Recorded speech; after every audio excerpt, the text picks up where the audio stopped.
Bismillahirrahmanirrahim. Syekh Abdul Qadir menuturkan bahwa suatu ketika ada yang bicara kepada hatinya, "Pulanglah ke rumahmu, simpan baik-baik harta berharga simpananmu, sembunyikan dirimu, sembunyikan gelarmu, buatlah dirimu seakan-akan tertidur, dan biarkan hatimu dan sirmu naik tinggi keharibaan Allah, seraya berkata, aku tidak akan duduk dalam buku-buku hukum, tidak pula dalam buku-buku ilmu, sampai engkau balik dan meninggalkan masa kanak-kanakmu.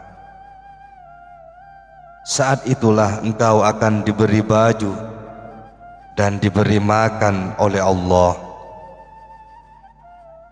Syekh melanjutkan, engkau inginkan hal ini, tetapi dirimu penuh dengan tabiat buruk dan hawa nafsu. Bila engkau sholat, engkau malah bertransaksi atau jual dan beli, makan, minum, dan menikah dengan hatimu karena bisikan nafsu dan setan. Seorang murid bertanya, apa obat penawarnya? Ya Syekh.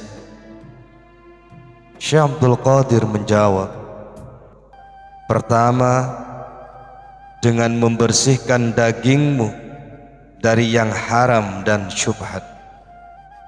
Obat kedua, jangan tunduk pada perintah nafsu untuk melakukan maksiat. Bila seorang hamba bimbang dan cemas menghadapi bisikan nafsu dan setan dalam hatinya, maka bisikan nafsu dan setan makin menggila. Bila kebimbangan dan kecemasannya telah mereda, bisikan nafsu dan setan terus merayu-rayu hatinya. Ketika tidak lagi bimbang dan cemas, ketika telah tenang dan tentram, batu dan tanah liat pun mengucapkan selamat di jalannya, turut mengokohkan dan menentramkannya seraya berkata, wahai wali Allah, wahai murad Allah, wahai kekasih Allah, wahai yang didekatkan kepada Allah. Seorang murid menemui Syekh dan berkata, doakan aku wahai Syekh. Syekh Abdul Qadir kemudian berdoa sebagai berikut, cukupkan dia dengan rezekimu sehingga tidak membutuhkan rezeki dari manusia. Ya Allah, cukupkan dia dengan zikir kepadamu sehingga dia tidak sempat memohon kepadamu karena sibuk berzikir. Usai berdoa, Syekh berkata, bila seorang hamba tidak lagi membutuhkan manusia, ia akan kokoh masuk pintu Allah yang maha hak. Kemudian Allah mencukupkannya dengan dekat kepadanya. Apabila Allah telah mencukupkannya dengan dekat kepadanya, ia akan sibuk mengingat dan bersyukur kepadanya sehingga tak sempat meminta kepadanya. Bila engkau menahan diri dari makan dan minum, di daratan sumber air akan keluar di rumahmu. Senjata paling ampuh yang digunakan syaitan adalah manusia. Karena itu, perbaiki hatimu kemudian perilakumu. Kesibukan yang benar-benar dapat membuatmu lupa kepada Allah adalah kesibukan di negeri manusia yang bersifat duniawi. Keteguhan hati seorang hamba keluar dari kesibukan duniawi menjadikan orang tersebut dicintai dan dianggap baik. Ketika Yusuf radhiyallahu an keluar mencari ayahnya Yakub radhiyallahu an, setiap orang yang melihatnya mencintai dan merindukannya. Ia dipermalukan dan bahkan dipenjara, namun ia tetap pada tujuannya, mencari sang ayah bukan yang lain. Suatu ketika Syekh Abdul Qadir bicara sangat tegas, bahkan terasa cukup keras kepada seorang muridnya yang hanya datang kepadanya setahun sekali. Beliau berkata, "Jangan datang kepadaku hanya setahun sekali, atau sebulan sekali, atau seminggu sekali, lalu pulang tanpa mendapatkan secuil pun ilmu dariku, meski sebesar biji sawi. Amalkan ajaranku dengan ikhlas, tanpa mengharapkan imbalan apapun dari makhluk. Besok di akhirat engkau akan memperoleh ribuan kali lipat dari yang dapat diberikan makhluk. Aku menanggung beban-bebanmu, sementara engkau khawatir aku akan menugaskanmu menanggung bebanku. Padahal Allah cukup bagiku dalam menanggung semua bebanku. Bepergianlah bersamaku 1000 tahun untuk mendengarkan satu kalimat saja dariku. Bagaimana mungkin aku bisa melangkah bersamamu sementara engkau seringkali tidak hadir di sisiku? Engkau ini malas, sedikit dungu dan bodoh. Engkau punya keyakinan bahwa engkau telah diberi sesuatu. Betapa dunia telah menggemukkan orang sepertimu, lalu menelanmu. Dunia telah menggemukkanmu dengan kedudukan dan harta berlimpah, tetapi ia lantas menelanmu. Bila kami melihat harta di dunia, kami tidak berlomba mengambilnya.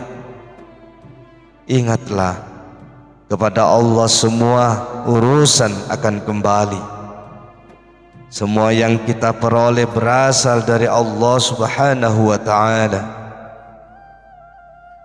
Setelah orang ini beranjak meninggalkan tempat duduknya, sebagian murid Syekh berkata kepadanya, "Engkau menasihatinya terlampau keras." Syekh menandaskan, "Bila ia amalkan apa yang kukatakan, ia akan kembali lagi ke sini." Dan orang itu pun senantiasa hadir di majelis Syekh. Ia datang kepadanya tidak hanya pada saat pengajian, lalu duduk di hadapannya dengan ajrih dan rendah hati. Semoga Allah mengucurkan rahmat kepadanya. Ada satu pertanyaan dilontarkan kepada Syekh, "Kapan Al-Qab menjadi Al-Bos?" Syekh menjawab, "Bila Allah memberikan kelapangan atau keleluasaan kepadamu, maka engkau berada dalam al-bast. Keadaan ruksahmu atau keringanan yang diberikan Allah karena kondisi sulit beralih menjadi azimah hukum yang standar tanpa keringanan. Azimahmu menunjukkan kau berada dalam al-basd. Bila seluruh keadaanmu menjadi azimah, maka Allah akan memasukkanmu ke dalam zona al-fadl atau karunia dan al-uns, akrab dengannya. Saat itulah engkau berada tanpa rukshoh dan tanpa azimah. Seluruh perbuatanmu tajrid. Perumpamaanmu seperti orang berdiri di tempat makan yang di dalamnya bermacam makanan dihidangkan, tetapi dikatakan kepadanya, masuklah ke rumah yang lain, santap semua hidangan yang ada di sana. Rukhsah itu untuk orang yang kurang dapat memanfaatkan usianya untuk mengabdi kepada Allah, sedangkan azimah untuk orang yang imannya telah sempurna. Tetapi kerajaan Allah diperuntukkan bagi kaum yang fana. Ketika Syekh sedang larut dalam aktivitas sama dan wajah, di hadapannya muncul secarik kertas. Di dalamnya tertulis sebuah pertanyaan mengenai fikih. Saya minta izin bicara dan bertanya, apakah nikah itu hukumnya wajib atau tidak? Syekh menjawab, dalam persoalan ini terdapat perbedaan pendapat. Suatu mazhab mengatakan bahwa nikah itu sunnah. Mazhab lain mengatakan bahwa sibuk beribadah atau sehingga tidak menikah bila tak ada kekhawatiran berkenaan dengan hasrat biologisnya lebih utama. Ini pendapat Syafi'i dan Ahmad. Menurut Abu Hanifah, menikah lebih utama. Bila engkau murid, sibuk dengan ibadahmu itu lebih utama. Bila engkau murad, engkau tak berhak merencanakan apapun untuk dirimu. Bila Allah menghendaki, Allah akan menikahkanmu. Bila Allah menghendaki, Allah akan membuatmu sibuk dengan aktivitas selain nikah. Bila ada jatah atau bagianmu yang dapat engkau ambil, bagian itu akan mengambilmu dan berkata kepada Allah yang Maha Benar, aku tidak berbuat apapun, tetapi Ia menjauh dariku. Ia membuatmu memperhatikannya. Murid itu pelancong, ia tidak bisa menetap, tak punya baju dan tak memiliki perabotan. Bahkan ia telanjang, tak mengenakan seluruh bajunya. Maksudnya tak berhasrat akan kilau dunia. Bila ia telah sampai kepada tujuannya dan perjalanannya berakhir di sana, kalau Allah yang Maha Raja berkehendak menikahkannya, Allah akan mewujudkannya dengan wajad. Kalau Allah yang Maha Raja berkehendak menikahkannya, Allah akan mewujudkannya.